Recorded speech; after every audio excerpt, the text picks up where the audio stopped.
ni en Australie, ni au Chili, ni même en Chine.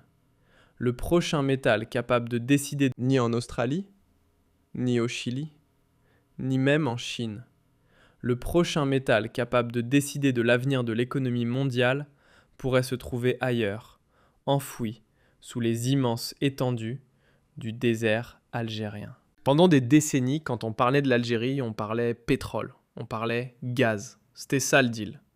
Mais aujourd'hui, quelque chose a changé. Discrètement, sans tambour ni trompette, une nouvelle richesse commence à attirer l'attention des plus grandes puissances économiques de la planète. Le lithium, le cuivre, les terres rares, le manganèse.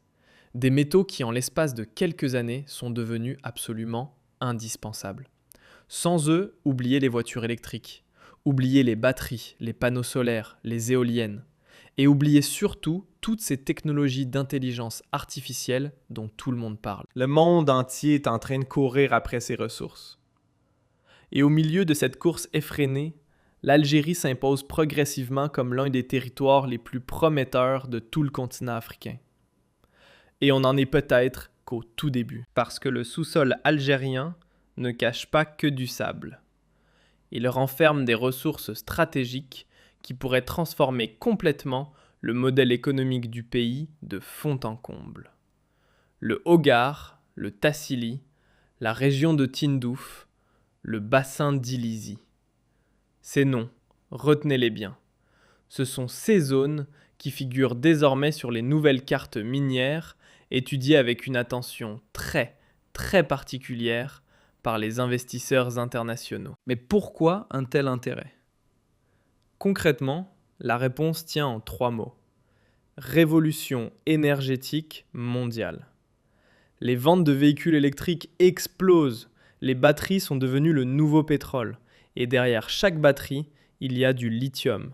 Derrière chaque moteur électrique, des métaux rares. Derrière chaque panneau solaire, des matériaux ultra spécifiques. C'est mécanique, c'est inévitable. Et les chiffres donnent le vertige. Selon plusieurs organisations internationales, la demande mondiale en lithium pourrait être multipliée par plus de 5 d'ici 2040. Par 5 en moins de 20 ans. Forcément, ça provoque une course mondiale sans précédent. Les États-Unis sécurisent leurs approvisionnements. La Chine investit partout, absolument partout sur la planète. L'Europe, elle, cherche désespérément à réduire sa dépendance. Tout le monde veut sa part. Et c'est là qu'intervient un détail que beaucoup de gens ignorent. Extraire ces minerais nécessite une quantité astronomique d'électricité. Or, l'Algérie dispose d'importantes réserves de gaz naturel et d'un potentiel solaire parmi les plus importants au monde. Résultat, elle pourrait produire ces métaux à un coût particulièrement compétitif. C'est un avantage stratégique rare, vraiment rare. Mais voilà où ça devient encore plus intéressant. L'objectif de l'Algérie, ce n'est pas simplement de creuser des trous et d'exporter des cailloux. Non. Les autorités algériennes veulent aller beaucoup plus loin. Transformer localement, construire des usines, produire des matériaux à forte valeur ajoutée, fabriquer des composants destinés directement aux batteries, bâtir une véritable industrie minière moderne. En clair, ne plus être un simple pays exportateur de matières premières, mais devenir une vraie puissance industrielle. Et les retombées potentielles sont colossales. Des milliers d'emplois hautement qualifiés, un développement concret des régions du Sud, des investissements étrangers massifs et surtout une réduction progressive de cette dépendance historique aux revenus du pétrole. Et croyez-moi, les grands acteurs internationaux ne sont pas aveugles. Les groupes asiatiques, les entreprises européennes, les investisseurs du Moyen-Orient, tout ce beau monde suit cette évolution de très très près. Et pour cause. L'Algérie ne mise pas uniquement sur ses minerais. Elle construit en parallèle toute la logistique qui va avec. Des ports modernes, des infrastructures ferroviaires en plein développement. Et surtout, ce projet colossal, la ligne minière reliant Béchar à Tindouf. Ajoutez à ça l'extension des ports, la modernisation complète du réseau logistique et vous obtenez un pays qui se prépare concrètement à exporter massivement vers l'Europe, l'Afrique et l'Asie. Pas dans 50 ans, demain. Mais attention, et c'est là où ça dépasse largement le simple débat économique. Le développement minier, c'est aussi et surtout un enjeu géopolitique majeur. Parce que la règle du jeu est simple. Celui qui contrôle les métaux critiques contrôle une partie de l'industrie mondiale. Point. Aujourd'hui, c'est la Chine qui domine ce secteur massivement. Les États-Unis cherchent à casser cette dépendance. L'Europe, de son côté, est en quête urgente de nouveaux partenaires fiables. Et dans ce contexte de redistribution des cartes à l'échelle planétaire, l'Algérie pourrait s'imposer comme un acteur absolument incontournable. Non seulement grâce à l'ampleur de ses ressources, mais aussi grâce à quelque chose que beaucoup sous-estiment, sa stabilité politique relative et sa position stratégique exceptionnelle à la croisée de l'Europe, de la Méditerranée et de l'Afrique.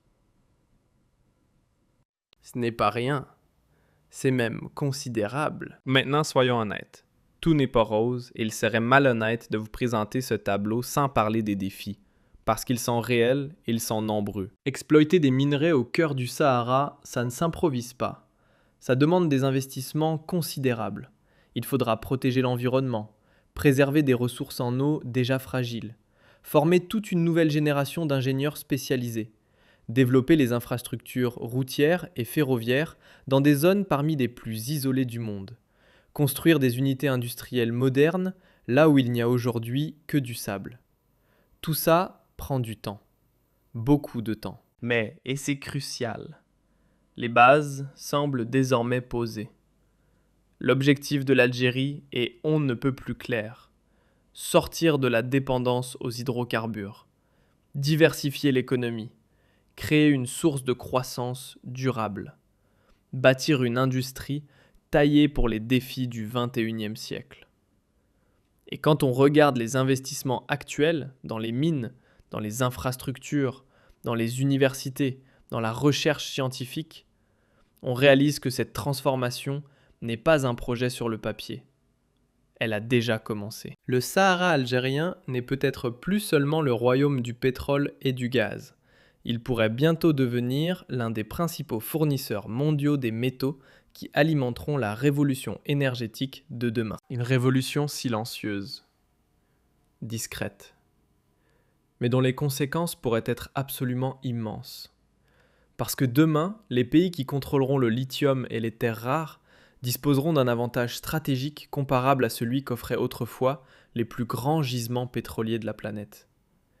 Et l'Algérie, elle semble bien décidée à prendre toute sa place dans cette nouvelle économie mondiale. Alors la question qui reste en suspens, c'est la vôtre maintenant. L'Algérie deviendra-t-elle l'une des grandes puissances minières du XXIe siècle ? Ou est-ce qu'on assiste simplement au tout premier chapitre d'une transformation encore plus spectaculaire ? Dites-nous ce que vous en pensez dans les commentaires.